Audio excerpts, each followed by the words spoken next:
Joining me now is former NBA player and human rights activist, Enes Kanter Freedom. Enes, great to see you. Thank you so much for being here. And I know you've got a lot of thoughts on this indictment because you say that Adams withdrew his support of you based on orders from Turkey. Tell us about it.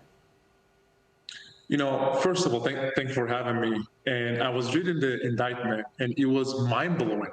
Eric traveled all over the world with the Turkish Airlines and made numerous trips to Turkey, and often meeting with Turkish officials for dinner and had discussions about politics during layovers.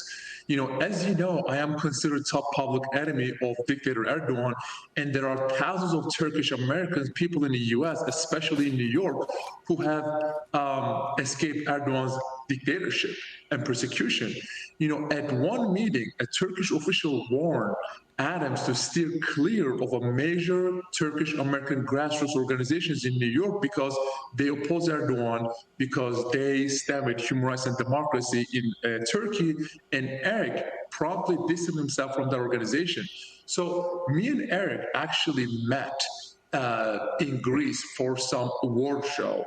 And I remember after the award show, me and Eric was having a conversation about organizing these free basketball camps in New York, and he got so excited.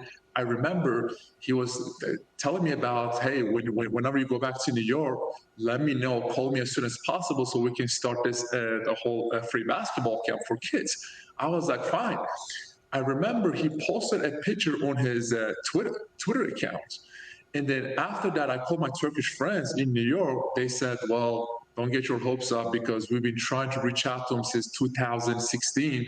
And because of the Turkish government, he is just distancing himself from us and he's been ignoring us. And that's exactly what happened. When I got back to New York, I texted Adam and I have not heard from him ever again. You know, over the last, I would say, decade or so, there seemed to be an unusual number of political scandals in which the Turkish government and dictator Erdogan is directly or indirectly involved. I believe in 2015, a report found that 159 lawmakers and staffers had received privately sponsored trips from Turkish organizations that dictator Erdogan allies at the time controlled.